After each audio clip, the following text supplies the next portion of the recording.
নমস্কাৰ বন্ধু বান্ধৱীসকল। তো আজি মই পুনৰ আহিছোঁ এটা নতুন ভিডিঅ' লৈ আপোনালোকৰ বাবে। আপোনালোকে চবেই গম পাইছে অলৰেডি যে মই তৃতীয় চতুৰ্থ বৰ্গৰ বাবে পৰীক্ষাৰ যিবিলাক বৰ্ধিত কৰি এটা আলোচনা কৰি আছোঁ। গতিকে বেছি দেৰি নকৰোঁ।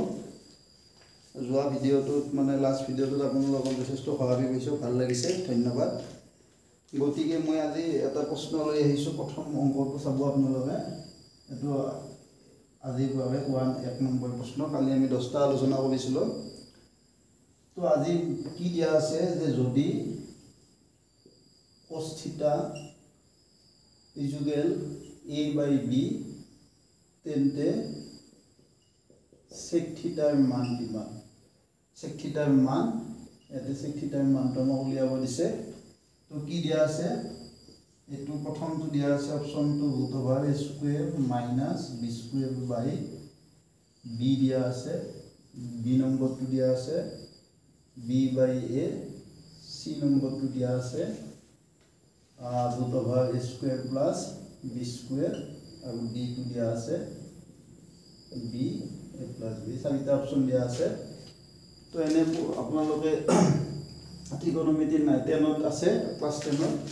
তো সদায় মনত ৰাখিব যে আমাৰ ত্ৰিকোণমিতিক 6টা অনুপাত আছে: sin, cos, tan, cot, sec, cosec। এই 6টা অনুপাত আছে ত্ৰিকোণমিতিৰ। তো মনত ৰাখিব আমি চিৰিয়েল যদি মাতি যাওঁ sin, cos, tan, cot, sec, cosec, সদায় মনত ৰাখিব তাৰমানে প্ৰথমটো আৰু শেষৰ অনুপাতটো ৰিভাৰ্ছ। এইটো যদি এইটোৰ লগত এইটো উল্টাটো হয়। ধৰক সাপোজ sin যদি 2/3 হয়, তেতিয়া cosec 3/2 হ'ব। তাৰমানে ৰিভাৰ্ছ হৈ যায়। এইটো আৰু এইটো ৰিভাৰ্ছ। নেক্সট আপোনাৰ cosটো আৰু secটো ৰিভাৰ্ছ। তাৰমানে প্ৰথমৰ পৰা 2 নম্বৰটো আৰু শেষৰ পৰা 2 নম্বৰটো। ঠিক আছে। আৰু আপোনাৰ tanটো cotটো ৰিভাৰ্ছ। ঠিক আছে। তো প্ৰথমটো লাষ্টৰ পৰা প্ৰথমটো ৰিভাৰ্ছ, ছেকেণ্ড অনুপাতটো লাষ্টৰ পৰা ছেকেণ্ডটো, থাৰ্ডটো লাষ্টৰ পৰা থাৰ্ডটো। এইকেইটা ৰিভাৰ্ছ অনুপাত। এতিয়া আপোনাৰ যে আমাৰ cosটো দিয়া আছে, আমি secটো উলিয়াব লাগে। cosটো secৰ ৰিভাৰ্ছ, উল্টা। এইটো আপোনাৰ a/b হ'লে secটো কি হ'ব? b/a হ'ব। ঠিক আছে। তো এনেকৈ আমি উলিয়াব পাৰোঁ। তো সাইন দিলে সাইনৰ মান যদি ইয়াতে দিয়া থাকিল হয়, cosec উলিয়াব দিলে তেতিয়া ৰিভাৰ্ছ কৰি দিব লাগে। ঠিক আছে। তো এইটো আমাৰ হৈ গ'ল প্ৰথমটো। একদম সহজ। এইটো 1 মিনিটো নালাগে। খালি মনত ৰাখিব সাইনৰ ৰিভাৰ্ছটো cosec, cosৰ sec আৰু tanৰ cot। এইটো মনত ৰাখিলে, এইটো নকৰিলে হ'ব। ডাইৰেক্ট আপোনালোকে বহুৱাই দিব পাৰিব। ঠিক আছে। তো এতিয়া আপোনাৰ 2 নম্বৰটো চাম। 2 নম্বৰ এইখন যোৱা বছৰৰ প্ৰশ্ন, কিন্তু যে এটা সমবাহুত এনেকুৱা টাইপৰ অংকবিলাক আহিব। তো আপোনালোকৰ অংকটো কি হয় ঠিক কথা নহয়, কনচেপ্টটো ক্লিয়াৰ লাগিব। আমাৰ নিয়মটো যে এনেকুৱা নিয়মৰ সেইবিলাক নাম্বাৰবিলাক চেঞ্জ কৰি দিব আপোনালোকক, কিন্তু আপোনালোকে নিয়মটো জানিব লাগিব যে এটা সমবাহুত ত্ৰিভুজৰ পৰিসীমা দিয়া আছে। পৰিসীমা জানে না? নিশ্চয় জানে আপোনালোকে। পৰিসীমা 6 চেণ্টিমিটাৰ। এতিয়া ত্ৰিভুজটোৰ কালি উলিয়াব লাগে। ত্ৰিভুজটোৰ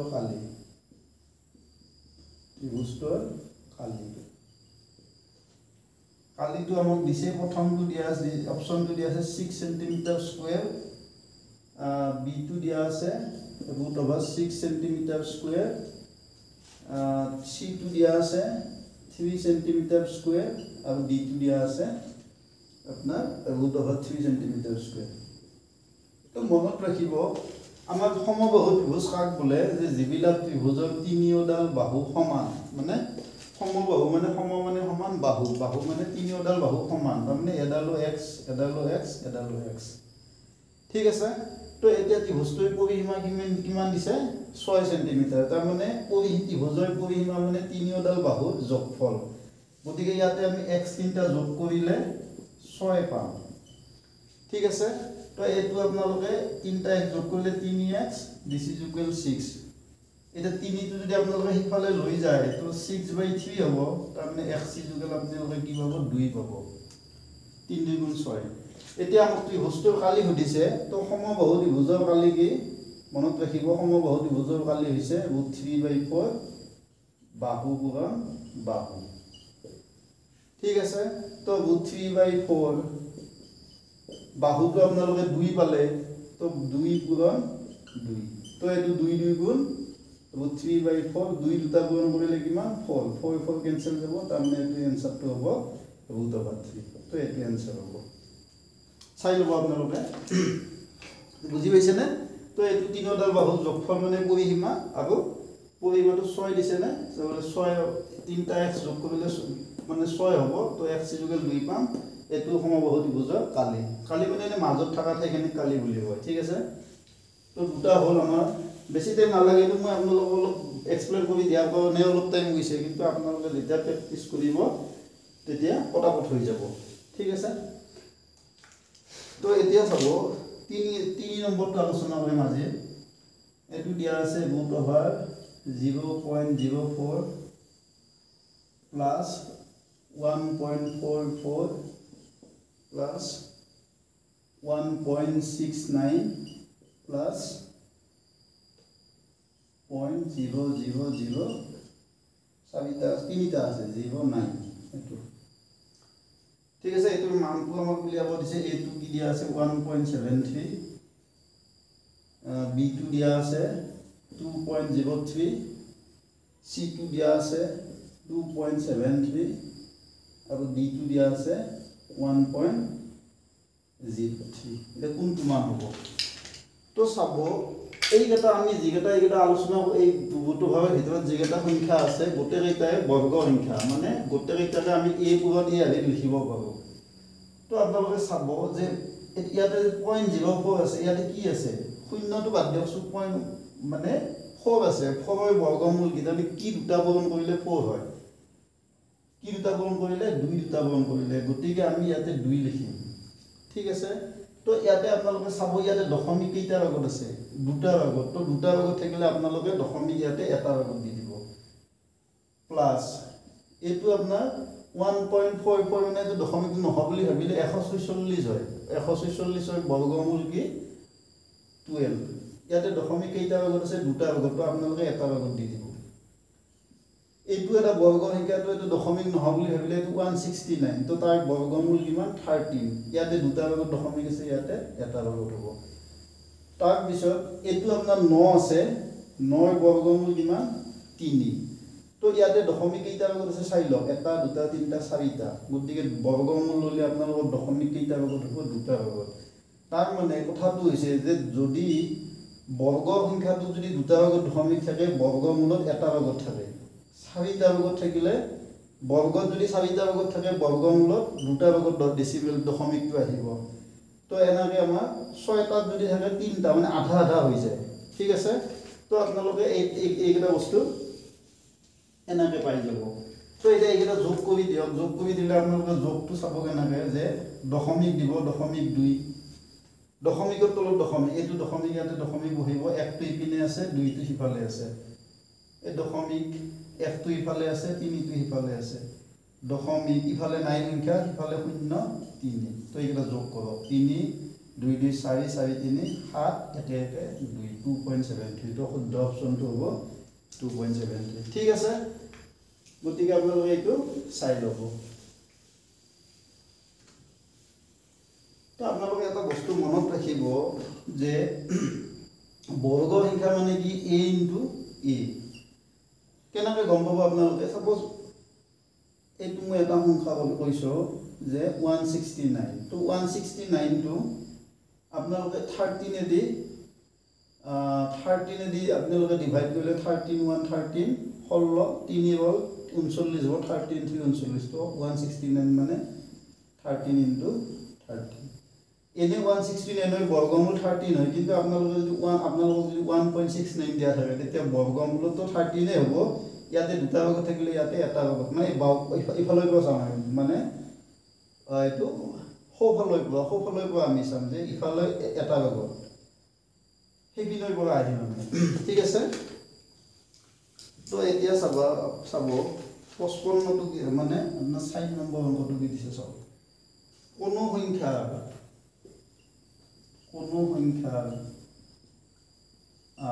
45%ৰ মান 45%ৰ মান আন সংখ্যা এটাৰ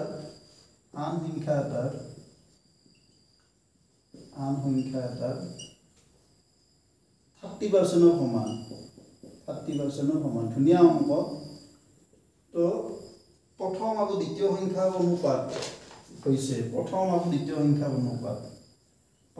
আৰু দ্বিতীয় সংখ্যাৰ অনুপাত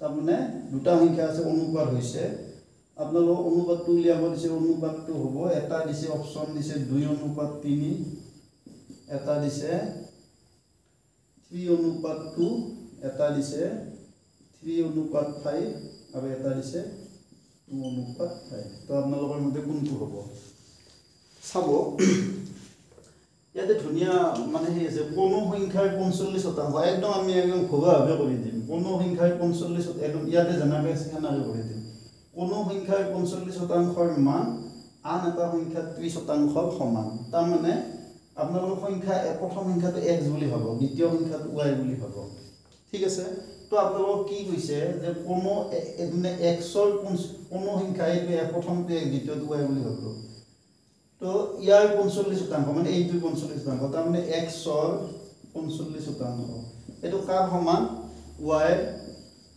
30%ৰ সমান ঠিক আছে তো এতিয়া চাব x আমি মানে পূৰণ চিন বুলি ভাবো এনে গণিতত 45% মানে 100/45 আৰু ইপিনে y মানে পূৰণ চিন 100/30% মানে 100/30 ইয়াত তলত 100 আছে ইয়াত তলত 100 আছে কেনসেল কৰি দিয়ক তো এটো 45x * 30y ঠিক আছে তো আমাক এতিয়া উলিয়াব দিছে কি প্ৰথমটো আৰু দ্বিতীয়টো অনুপাত তাৰ মানে আপোনালোকক কি লাগে xy লাগে x অনুপাত y লাগে মানে আপোনালোকে এটা কাম কৰক আপোনালোকক লাগে x/y লাগে তাৰমানে x আৰু y অনুপাত লাগে তো প্ৰথমটো আৰু দ্বিতীয়টো তো আপোনালোকে ইনকে লিখক যেনে আপোনালোকে চাওক x ৰ লগত কি পূৰণ হৈ আছিল 45 তো আপোনালোকে 45 টো তলত লিখিব লাগিব তেতিয়া 45 * x 45 হ'ব আৰু এইটো y ৰ লগত 30 পূৰণ আছিল y টো ইয়াতে এটো লিখিব না মানে এটো আপোনাৰ ক্ৰছ মাল্টিপ্লিকেশন মেথড তাৰ মানে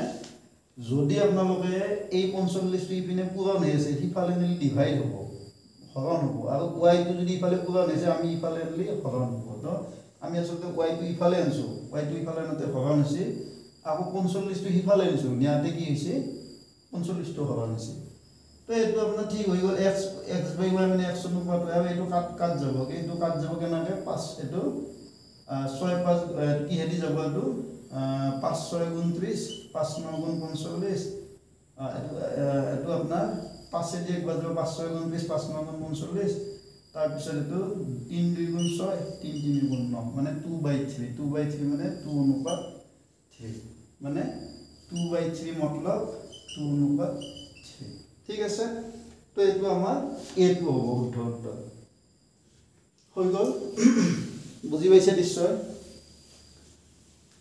এইবাৰ আমি কোনো এক সামগ্ৰীৰ মূল্য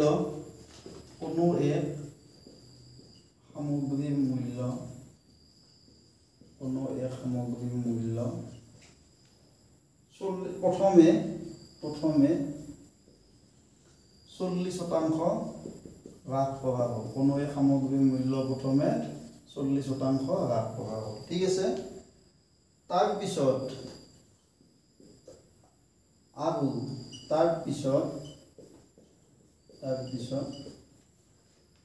20% বৃদ্ধি কৰা হ'ব তাৰমানে প্ৰথমতে 40% বাঢ়লা কমলা তাৰ পিছত 20% বাঢ়ি দিলা মূল্যৰ মুঠ শতাংশৰ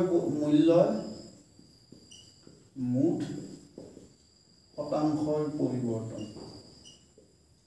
মূল্যৰ মুঠ শতাংশৰ আছে অংক বহুত আছে মই আলোচনা কৰিম লাহে লাহে তো কিছুমান অংক মই মানে কিতাপত মই চাইছো কিছুমান অংক মানে আপোনালোকে প্ৰশ্ন দুখন প্ৰশ্নই পাইছোঁ মই যোৱাবাৰ এখন পাইছোঁ আৰু এটা বেলেগ পৰীক্ষাৰ পাইছোঁ তো এনেকৈ আলোচনা কৰি তো চাব কোনো এক সামগ্ৰীৰ মূল্য প্ৰথমে 40% হ্ৰাস কৰা হ'ল বস্তু এটাৰ দাম প্ৰথমতে 40% কমাই দিয়া গৈছে আৰু তাৰপিছত 20% পুনৰ বৃদ্ধি কৰা গৈছে তাৰমানে 40% কমাই দি পেলাই আকৌ 20% বাঢ়াই দিছে মূল্যৰ এটা মুঠ শতাংশৰ পৰিৱৰ্তন একদম সহজ অংক সামগ্ৰীটোৰ মূল্য আপোনালোকে 100 টকা বুলি ভাবক 40% কমাই দিছে মানে সেইটো 60 টকা দাম কৰি দিছে তাৰমানে 40 টকা কমাই দিলে 60 টকা হৈ গ'ল ঠিক আছে তাৰপিছত কিমান বাঢ়িছে 20% বৃদ্ধি কৰি দিছে তাৰমানে আপোনালোকৰ 20% বাঢ়া মানে যে এইটো আপোনাৰ চাব 60 টকাৰ বস্তুটো মানে কিমানত বেচব হেতু আমি ওলাব লাগিব তো 20% সাপোজ 20% বাঢ়াই দিলা 20% বাঢ়াই দিলে 100 টকাৰ বস্তুটো কিমানত বেচব 120 টাকাত বেচব তো এতিয়া আপোনাৰ 1 টকাৰ বস্তুটো কিমানত বেচব 100 ভাগে 120 টকাত বেচব তো এই যেটো 60 টকাৰ বস্তু আছে 60 টকাৰ বস্তুটো কিমানত বেচব দোকানীটোৱে বুজি পাইছে না 60 টকাৰ বস্তুটো কিমানত বেচব 120 100 * 120 পুৰা 60 শূন্য শূন্য কাটা যাব এটো শূন্য কাটা যাব তাৰ মানে এটো 12 থেকে 6 এটো 72 টাকাত বেচিব ঠিক আছে তো 100 টাকাৰ বস্তুটো আপোনালোক কিমানত বেচলা 72 টাকাত 72 পিছত বিক্ৰী কৰা গ'ল গতিকে কিমান কমে দিলা আসলতে কিমান কমে দিলা ফাইনাল কিমান কমে দিলা 202 গেলে 8 9 7 গেলে 2 তাৰ মানে 100 টাকাত আসলতে 28% হে কমে দিলা তাৰ মানে শুদ্ধ উত্তৰটো কি হ'ব 28% হ'ব বুজি পাইছা না অংকটো মই এবাৰ আকৌ ৰিপিট কৰি দিছো চাব যে বস্তু এটা প্ৰথমতে 40% দাম কমিছে আপোনালোকে সদায় মনত ৰাখক যে যদি 100 টাকা মানে 40% মানে 100 টাকাত হিসাব কৰা যায় তো 40% কমে দিছি অৰ্থাৎ 100 টাকাৰ বস্তুটো 40 টাকা কমে দিছে 60 টাকাত বেচিছে ঠিক আছে তো এই যে কমে দিলা ইয়াৰ পিছত কিন্তু মানে বস্তুটোৰ এতিয়া দাম হ'ল 60 টকা আসল দামটো 60 টকা হ'ল কিন্তু এতিয়া কি কৈছে যে 20% আকৌ বাঢ়াই দিলা মানে 20% বাঢ়াই দিয়া মানে কি যে 100 টাকাৰ বস্তুটো কিমানত বেচিব 120 টকা 1 টকাৰ বস্তুটো কিমানত বেচিব 100 ভাগে 120 টকা তো এই যেটো বস্তুৰ দাম 40% কমে দিয়া গৈছিল 60 টকা হৈছিল তো 60 টকাৰ বস্তুটো কিমানত বেচিব 100 120 * 60 শূন্য শূন্য এটো 12 * 6 72 তাৰমানে 72 টকাত বেচিব ঠিক আছে শেষত মানে এই একবাৰ কমে দি বাঢ়ে 40% কমলা 20% বাঢ়াৰ পিছত বস্তুটোৰ দাম হ'ব 72 টকা তাৰ মানে বস্তুটোৰ অৰিজিনাল দামটো আছিল যদি 100 টকা সেই বস্তুটো 72 টকাত বেচলা মানে 100 টকাত কিমান কমে দিলা আসলতে দোকানীটোৱে 200 গেলে 8 9 7 গেলে 28 মানে 28 টকা হে কমে দিছি তাৰ মানে অৰিজিনাল কম মানে শতাংশৰ পৰিৱৰ্তন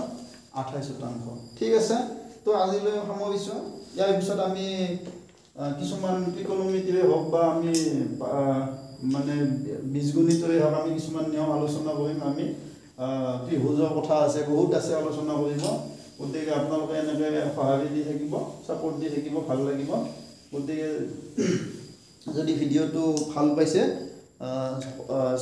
চেনেলটো সাবস্ক্ৰাইব কৰিব লাইক কৰিব আৰু কমেন্ট কৰিব আৰু যদি আপোনালোকৰ কিবা মানে বুজি পোৱা নাই মোক কমেন্টত জনাই দিব ঠিক আছে ধন্যবাদ